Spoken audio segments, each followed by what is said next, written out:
Subscribe to Story Lab. Now, let's begin this one. The estate spread across 40 acres of Virginia countryside, all manicured lawns and imported roses that probably cost more than most people's cars. John Mueller knelt in the dirt, pruning a hedge near the main house's east wing, his hands steady despite the heat. Nobody looked twice at gardeners. That was the point. 6 years ago, he'd been leading operations in places that didn't exist on maps. CIA Special Activities Division. The part of the agency that handled what couldn't be acknowledged. He'd been good at it, too good, maybe. Then, Kabul happened. A Taliban commander who turned out to be a CIA asset. Bad intelligence that wasn't so bad after all, and 8 civilians dead in a market because John had pulled the trigger based on a lie someone higher up had sold. The agency buried it. John couldn't. He'd resigned, disappeared into civilian life, and eventually landed here working for Theodore Donnelly. Tech billionaire, defense contractor, the kind of man whose handshake moved markets. Donnelly had hired him through a landscaping company. Never knowing his head gardener could field strip an assault rifle blindfolded or speak 4 languages. That was 3 years ago. John was 38 now, content to let his old life stay buried.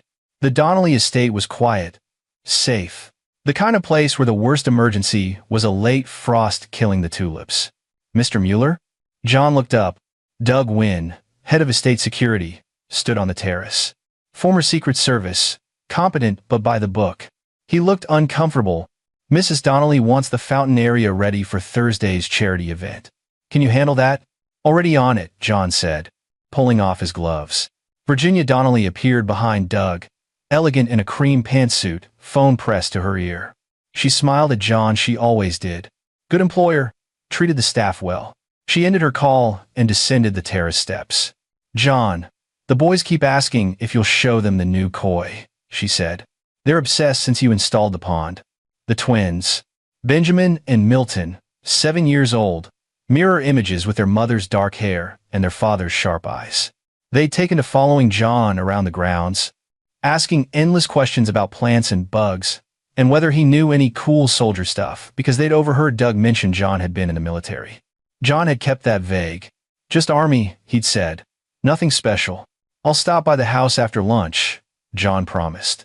Virginia's smile widened, then faded as her phone rang again. She glanced at the screen and sighed. Work never stops. Theodore's in back-to-back meetings until tonight. Defense Department contracts. She waved and headed back inside, phone already to her ear. John returned to his hedge. Peaceful, safe, boring. He preferred boring. The call came at 2:47 p.m. John was near the western fence line when he heard the screaming. Not scared at a spider's screaming. Real terror, primal and raw. He dropped his shears and ran toward the main house, hand instinctively reaching for a weapon that wasn't there anymore. Virginia Donnelly stood in the driveway. Her phone shattered at her feet. Doug Wynn had her by the shoulders, trying to calm her. Theodore's Bentley skidded to a halt. He must have been on his way back from meetings, and the billionaire practically fell out, his face ashen. What happened? Theodore demanded. The school called. Virginia gasped. Someone took them. Someone took our boys. John's blood went cold. He approached slowly, listening. What do you mean took them? Theodore's voice climbed an octave. Doug spoke, his training kicking in. 2 men, witnesses say, posed as family, friends picking them up early. The school's secretary let them go. They're reviewing security footage now. The FBI, Theodore started. Already notified, Doug said. They're sending agents. John stayed back, watching. Theodore paced like a caged animal. Virginia wept. Doug made calls, coordinating with local police. John studied the scene, his old instincts kicking in despite himself. The timing was too clean. The school had called 30 minutes ago. The kidnappers would be switching vehicles by now, maybe already across state lines. This was professional. 2 FBI agents arrived 90 minutes later.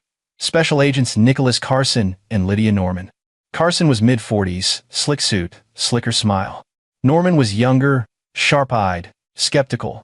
They set up in Theodore's study, asked the standard questions, offered the standard reassurances. John watched from the doorway as they worked. Carson seemed too relaxed, too confident. Norman did the actual investigating, while Carson mostly talked about procedure and protocols. Then Theodore's private line rang. The one only family and close associates had. Everyone froze. Carson nodded. "Answer it." "Will Trace." Theodore picked up, hands shaking. "Hello." A electronically distorted voice filled the room through the speakerphone. "Theodore Donnelly. Your sons are alive. For now." Virginia's sob cut through the silence. "What do you want?" Theodore's voice cracked. $20 million. "But here's what makes this interesting. We're not just selling them back to you. We're auctioning them. Highest bidder gets both boys. You're currently competing with 147 interested buyers from 6 continents. The auction goes live in 6 hours. Wire instructions will follow." "You sick?" Theodore started. 6 hours, Mr. Donnelly. After that, your sons disappear into a very dark world. We suggest you start liquidating assets." The line went dead. The study erupted. Virginia collapsed into a chair. Theodore shouted demands that no one could answer. Agent Norman tried to calm everyone while Carson stepped into the hallway, phone to his ear. John followed him. Carson noticed, gave him a dismissive glance. "You're the gardener?" "Landscaper," John corrected. "You're not running a trace." Carson's expression hardened. "Excuse me?" The call lasted 42 seconds. "You had equipment set up, but you didn't signal your partner. Didn't call it in. No trace."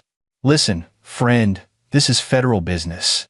"I was military intelligence," John lied smoothly. "I know what a trace looks like. You didn't run one." Carson stepped closer, lowering his voice. "Back off. We know what we're doing." John held his gaze. Carson blinked first, returning to the study. John stayed in the hallway, mind racing. Either the FBI was incompetent or Carson was dirty. Given the sophistication of the kidnapping, John bet on the latter. He walked outside, pulling out his phone. Ron Edwards answered on the second ring. "It's been 3 years, John," Ron said. "Thought you'd gone full civilian. I need a favor." "Off book." Ron had been John's handler at the CIA, one of the few people who'd backed his decision to leave. "What kind of favor?" "Information on a kidnapping. 2 7-year-old boys, taken today from a private school in McLean, Virginia. Trafficking ring with an auction setup. Professional operation." Silence. Then, "Jesus, you involved?" "I work for the father." "And the FBI?" "That's what I'm worried about." More silence. "I'll make calls. Give me 20 minutes. John hung up and walked the grounds, thinking. 6 hours. The kidnappers needed a secure location to hold the boys and run an online auction.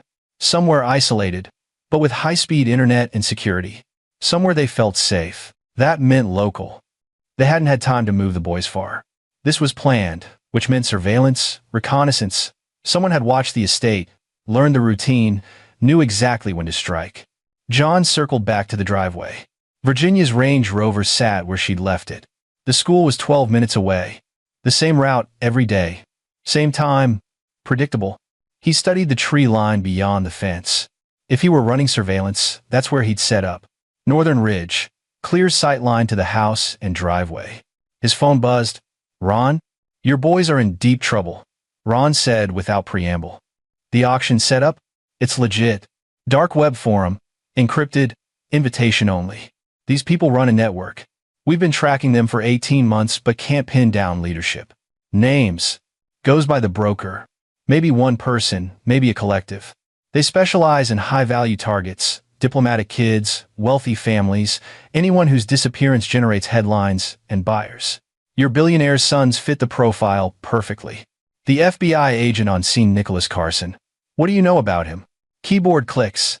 Clean record. Been with the Bureau 12 years. White-collar crimes division mostly.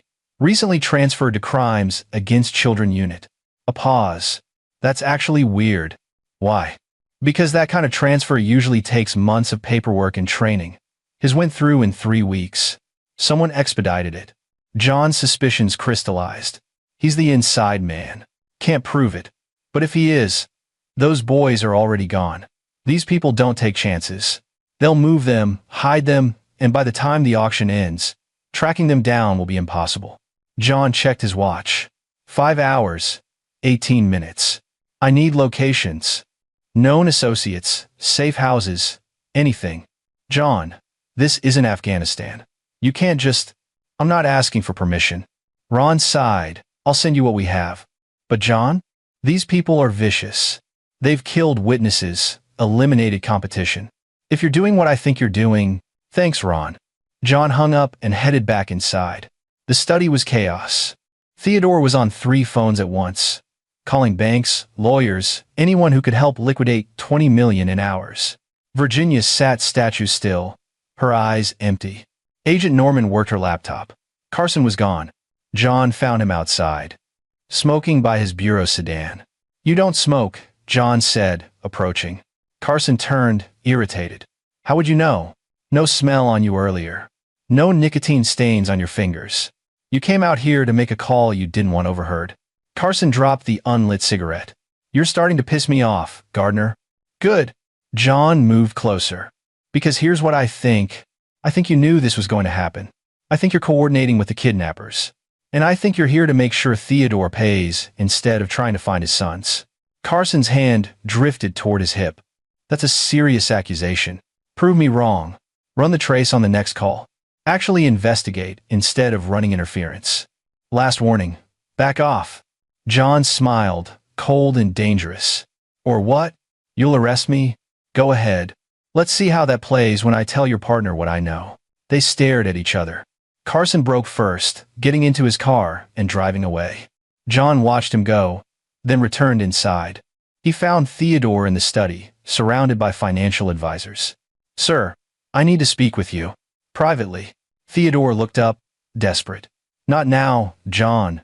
I'm trying to... I can get your sons back. The room went silent. Virginia stood. Agent Norman looked up from her laptop. Theodore stared. What did you say? John closed the door. I wasn't Army Intelligence, Mr. Donnelly. I was CIA Special Activities Division. I've run operations in 14 countries. I've tracked people who didn't want to be found. I can find Benjamin and Milton. The FBI. Agent Carson is compromised. He's working with the kidnappers. Virginia gasped. Norman stood up. That's a serious allegation, which you can investigate after the boys are home, John said. Mr. Donnelly, I can do this, but I need resources, and I need you to trust me. Theodore looked at his wife, then back at John. What do you need? Money for equipment, access to your security systems archives, and everyone stays out of my way. If you're lying, then you lose nothing you weren't going to lose anyway, John said. But if I'm right, your sons are home in 4 hours. Theodore made his decision. Do it. Whatever you need.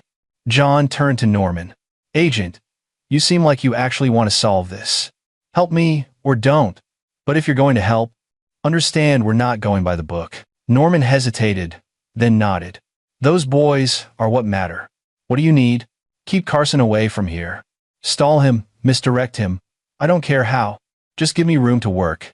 As Norman left to run interference, John pulled up the security archives on Theodore's computer.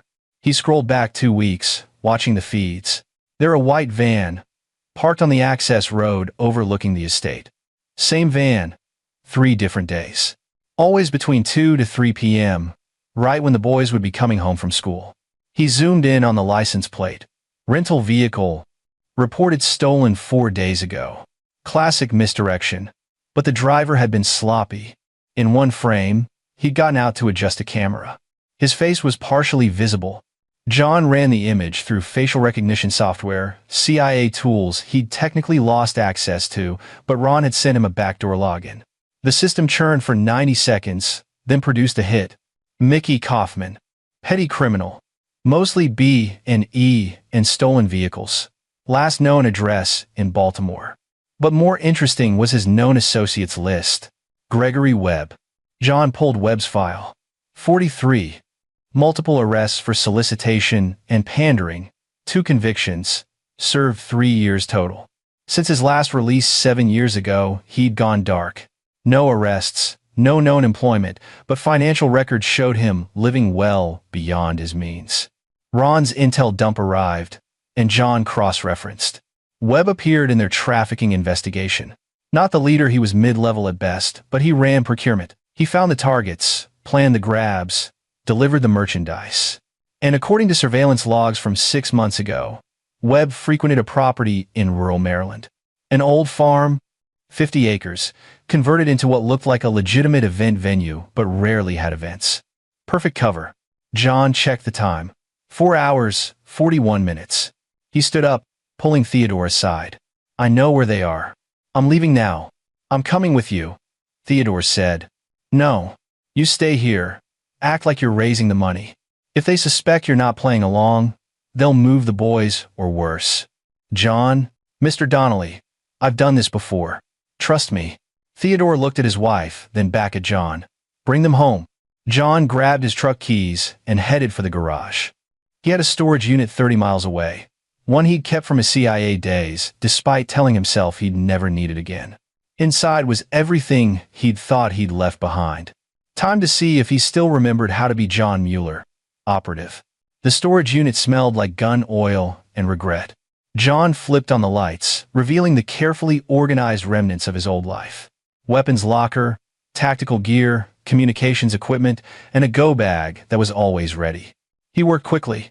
Glock 19, suppressor, 2 spare magazines, combat knife, tactical vest, plate carrier, night vision monocular, flex cuffs, medical kit, everything he'd need for a one-man extraction in hostile territory. His hands moved on autopilot, muscle memory from 1,000 operations taking over. Check the weapons, test the equipment, plan the approach. He'd done this in Syria, Iraq, Afghanistan, Somalia. Now he was doing it in Maryland for 2 7-year-old boys who liked feeding koi fish. He changed into dark clothing, strapped on the vest, and loaded everything into his truck. The drive to Webb's property would take 90 minutes. That left him 3 hours to plan and execute. Not a lot of time, but he'd worked with less. His phone buzzed. Ron again. I have thermal satellite imagery of the property, Ron said. Pulling strings I shouldn't pull, but those are kids. 8 heat signatures in the main building. 2 small, probably your boys, 6 adults. Locations? Most are clustered on the 2nd floor. Looks like they've set up in what used to be the master bedroom, probably running the auction from there. The 2 small signatures are ground floor, northeast corner, isolated room. John processed the information, already visualizing the layout. Security? Cameras on all entrances. Motion sensors on the perimeter. But John, this isn't CIA. You have no backup, no extraction team. No. I know what I don't have. Then you also know this is suicide. It would be if I was planning to be subtle, John said. I'm not. He hung up and drove north, mind racing through scenarios. 6 hostiles, probably armed. In a defensive position with hostages, standard assault tactics wouldn't work. Too much risk to the boys. He needed to draw the kidnappers out, split their focus, create chaos. Make them react instead of act. His phone buzzed with a message from Agent Norman. Carson is back. Asking questions about you. How long do I stall? John replied. 2 hours. After that, doesn't matter. The farm appeared at dusk, exactly as Ron had described. Main house, 2 outbuildings, surrounded by empty fields. The driveway was gated, camera mounted on the post. Motion sensors probably buried along the fence line. John parked a mile down the road and hiked through the woods, approaching from the east where the tree line came closest to the house. He moved silently, using terrain and shadow, skills he'd honed over 2 decades. He reached the perimeter and stopped, watching. Lights were on in the 2nd floor windows. He could see shadows moving. The ground floor was dark except for one room northeast corner, just like Ron had said. His earpiece crackled. John, I'm monitoring their communications. The auction just went live. Bidding starts at 10 million. John checked his watch. 2 hours. 15 minutes left. He pulled out his phone and dialed Theodore. Are they watching your accounts? Yes, Theodore said. They sent instructions. They're tracking everything. Wire 5 million to the account they provided. Make it look like you're having trouble raising the rest. What? They said 20. Do it. And Theodore, turn on every light in your house. Make it obvious you're home, that the FBI is there. Keep them thinking they're in control. He hung up and moved closer to the house. From this angle, he could see through the ground floor window. A single door, heavy duty, probably locked from the outside. And through the window, sitting on the floor, tied back to back. Benjamin and Milton. They looked terrified but unharmed. John felt something cold settle in his chest. These people had made a fatal mistake. They'd taken children, his employer's children, kids who'd showed him their drawings and asked him about bugs and laughed when he made the koi fish jump for food. He'd left the CIA to stop killing, but that didn't mean he'd forgotten how. John circled to the back of the house. The cameras covered the doors and windows, but not the ventilation duct for the old oil furnace. He'd seen the external access panel from the satellite images. It was 30 inches square tight, but manageable. He approached silently, tested the panel. Unlocked. Careless. He opened it and squeezed inside, moving through the ductwork like a ghost. The metal barely creaked. He emerged in the basement, a musty room filled with old furniture and storage boxes. Upstairs, he heard voices. Laughter. These people felt safe. They shouldn't. John moved to the stairs, ascending silently. The ground floor was a long hallway with rooms on either side. The boys' prison was at the far end. Between him and them were at least 2 hostels. Maybe more. He checked his Glock. Full magazine, round-chambered, suppressor tight. Then his earpiece crackled. John. Bidding just hit 15 million. Theodore's payment is showing as pending. They're getting suspicious. John keyed his mic twice acknowledgement and moved forward. The first hostel was in the kitchen, back turned, making coffee. John crossed the distance in 3 silent strides and put him in a chokehold, cutting off blood to the brain. The man went limp in 7 seconds. John lowered him quietly, flex-cuffed his wrists and ankles, and stuffed a gag in his mouth. 1 down. 5 to go. A voice called from upstairs. Mickey. Bring coffee when it's ready. Mickey, the man from the surveillance footage. He was unconscious on the kitchen floor. John grabbed the coffee pot and headed up the stairs, keeping his head down, hoping the dim lighting would disguise him long enough. The auction room was exactly where Ron had predicted. 6 people crowded around laptops, watching bids climb. Gregory Webb stood at the center, a thin man with dead eyes and a satisfied smile. 17 million, Webb said. Gentlemen, we are printing money tonight. John set the coffee pot down hard on the table, making them all look up. In the split second of confusion, he drew his weapon. Hands up. Now. Webb's smile vanished. A woman to his left reached for a gun, and John shot her in the shoulder. The suppressed report was loud enough to freeze everyone else. Next person who moves dies, John said calmly. On your knees. Hands behind your heads. They complied, terrified. John moved around the room, kicking away weapons, flex-cuffing everyone. Webb glared at him. You have no idea what you just did.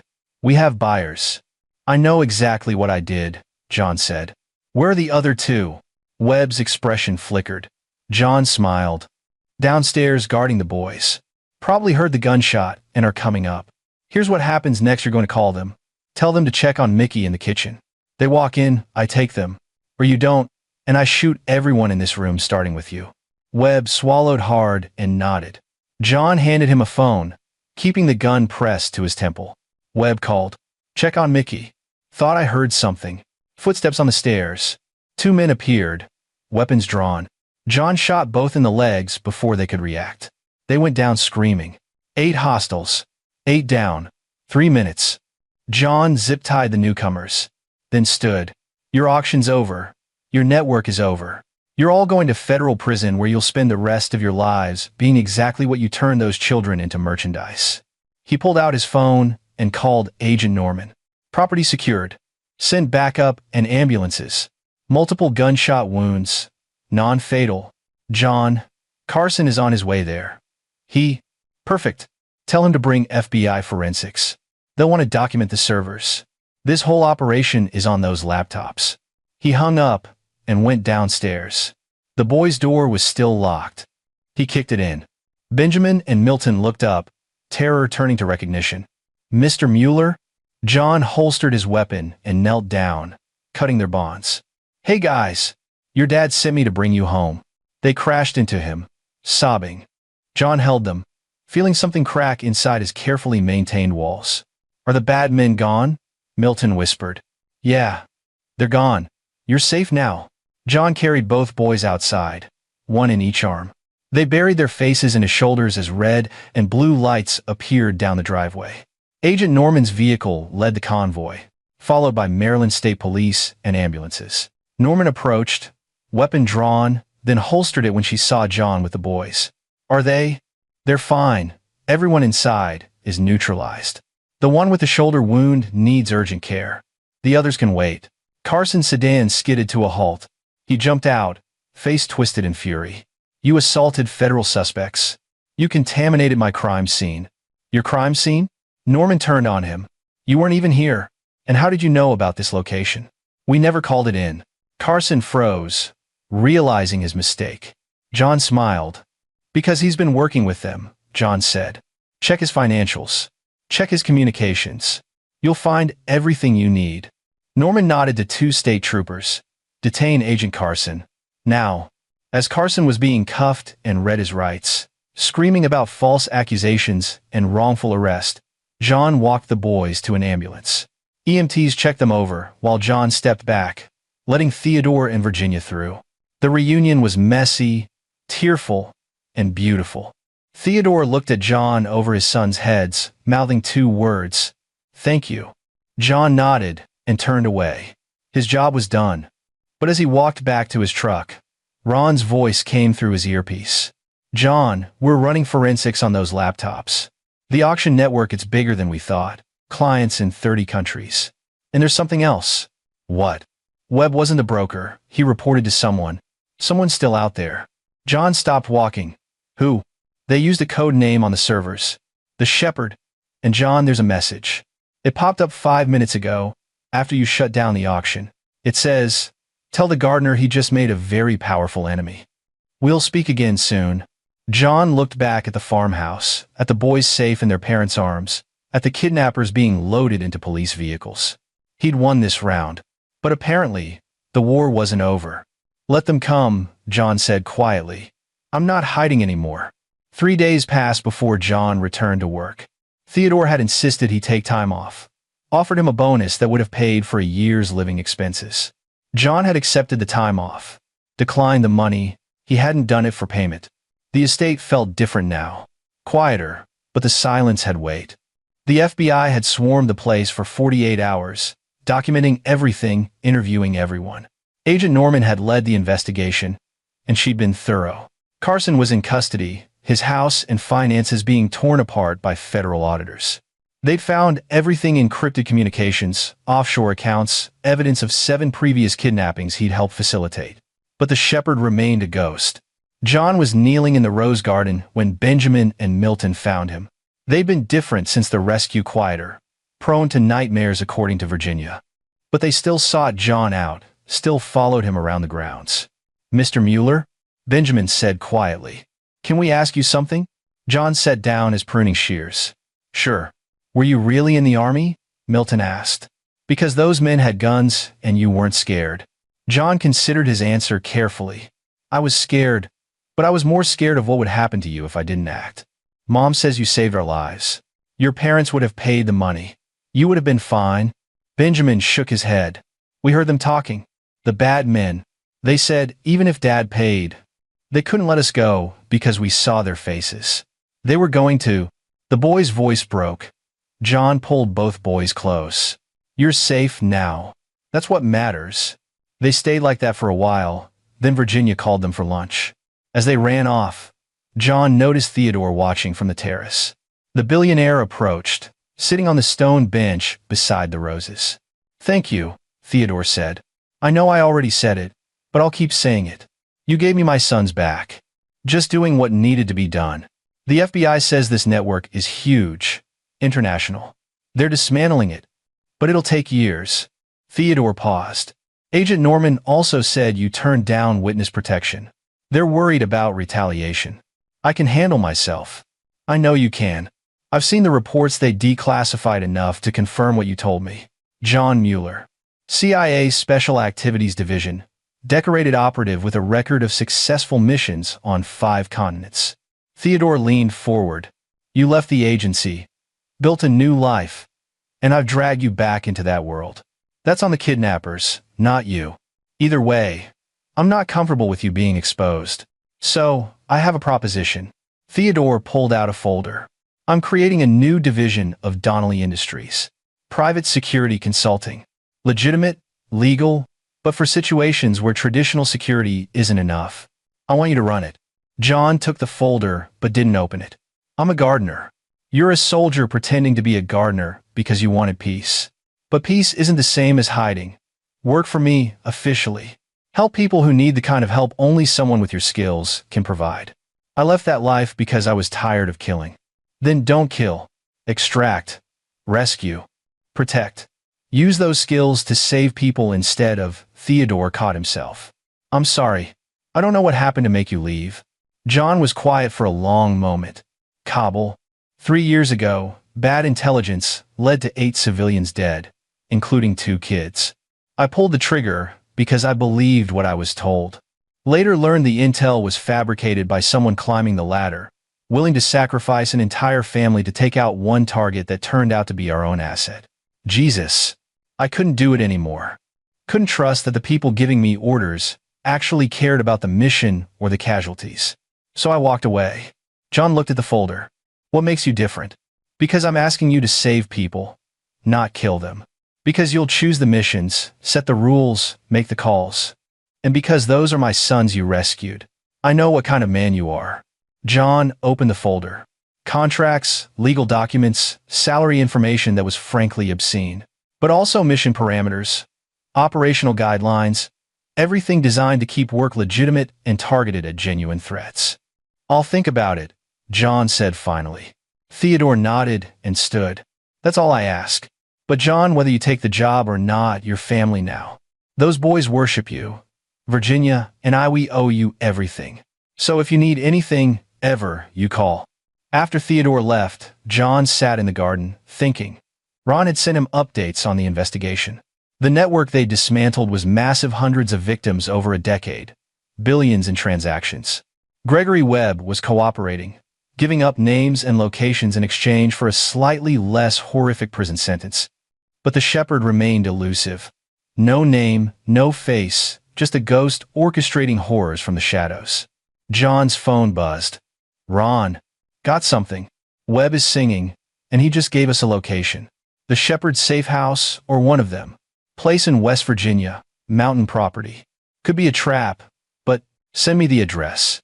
John, this is FBI business now. We've got a task force. How long before they're authorized to move? Silence. Days. Maybe a week. Bureaucracy. Send the address. John hung up and looked at the folder Theodore had given him.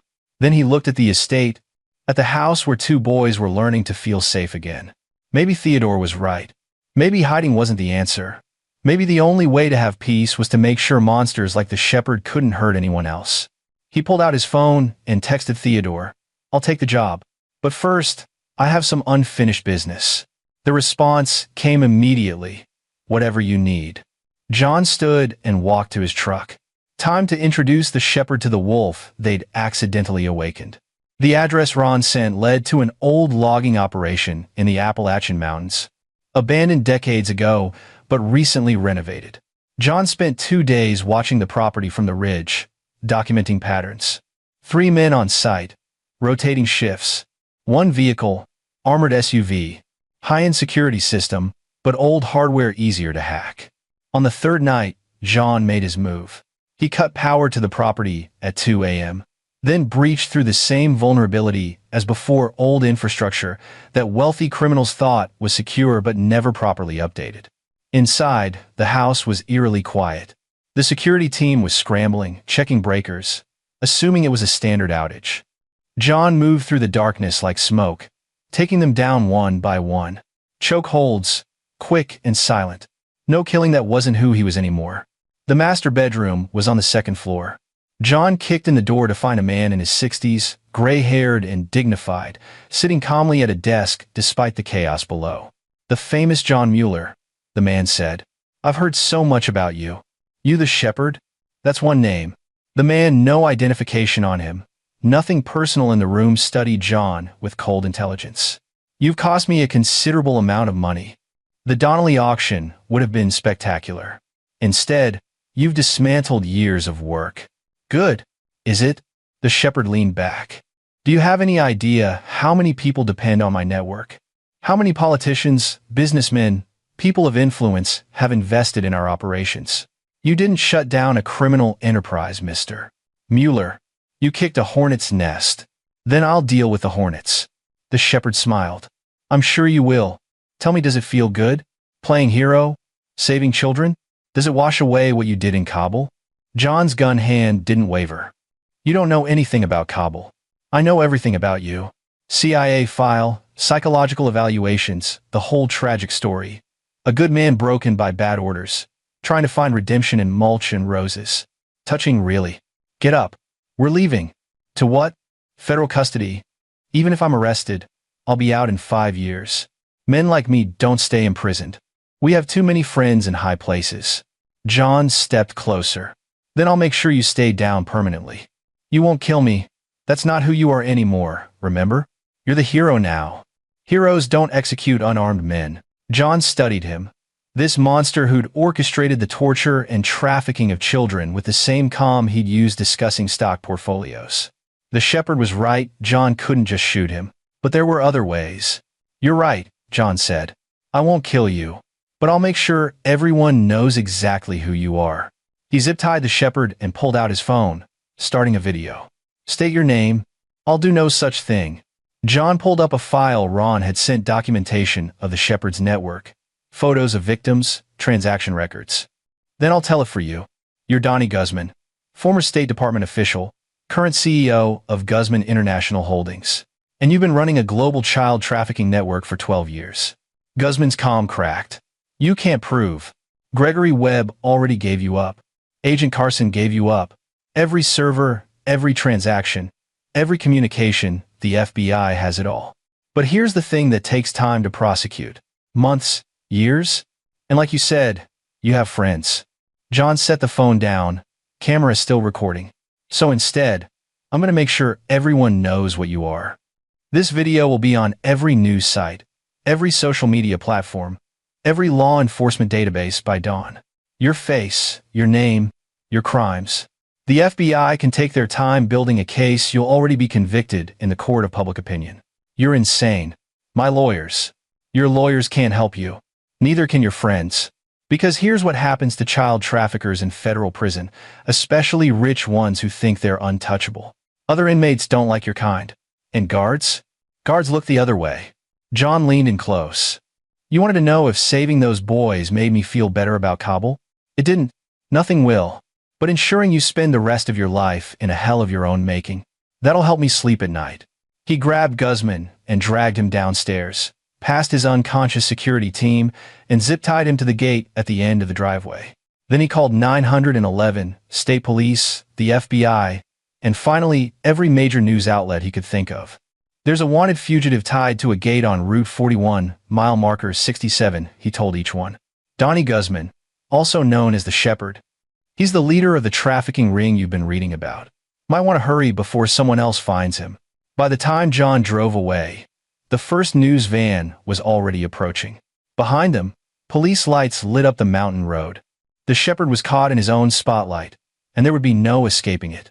John returned to the Donnelly estate as the sun rose. He parked his truck, dirty and exhausted, and found Theodore waiting on the terrace with coffee. I saw the news, Theodore said, handing him a cup. Donnie Guzman. They're calling it the biggest trafficking bust in decades. It's done. Is it? John thought about the servers, the network, all those buyers and sellers scattered across the globe. The FBI has their work cut out for them. But the leadership is gone. The network's fractured. It'll take years to rebuild, and they'll be operating under constant surveillance. Thanks to you. Thanks to a lot of people doing their jobs. John sipped the coffee. It was perfect. Theodore remembered how he took it. Your offer still stand? Theodore smiled. Absolutely. When can you start? After I finish the fountain repairs, and after I teach Benjamin and Milton how to properly prune roses. Take your time. Theodore stood, then paused. John, I know what you did out there wasn't exactly by the book. But those boys, my boys, they're alive, because you were willing to do what others couldn't or wouldn't. That matters more than I can ever express. After Theodore left, John sat on the terrace, watching the sun climb over the estate. Somewhere, Benjamin and Milton were sleeping peacefully. Somewhere, federal agents were processing crime scenes and building cases. Somewhere, Donnie Guzman was beginning to understand that money and connections couldn't save him from what he'd become. And here, John Mueller was exactly where he needed to be. Not hiding, not running, just ready for whatever came next. His phone buzzed. "Ron, you're trending on Twitter," Ron said. Hashtag Gardner Hero. "Someone leaked your background, not everything, but enough. You're famous now." "Great. The CIA wants to talk to you, unofficially. There are operations they could use your expertise on." John watched a deer emerge from the tree line, grazing peacefully near the rose garden. "Tell them I'm busy," John said. "I have a new job, and this time I'm doing it my way." He hung up and finished his coffee as the estate came to life around him. Virginia appeared on the balcony, waving good morning. The boys would be up soon, asking him about the fish again, about bugs, about all the small wonders they'd learned to appreciate after facing darkness. John had spent 3 years trying to disappear, trying to forget who he'd been and what he'd done. But maybe redemption wasn't about forgetting. Maybe it was about using what you'd learned, who you'd become, to make sure others didn't suffer. He stood and walked toward the garden. Work to be done, life to be lived, and if monsters came calling again, well, they'd learn the same lesson the shepherd had. Some gardens have thorns, and this gardener remembered how to draw blood. This is where our story comes to an end. Share your thoughts in the comments section. Thanks for your precious time. If you enjoyed this story, then please make sure you subscribe to this channel. That would help me a lot. Click on the video you see on the screen, and I will see you there.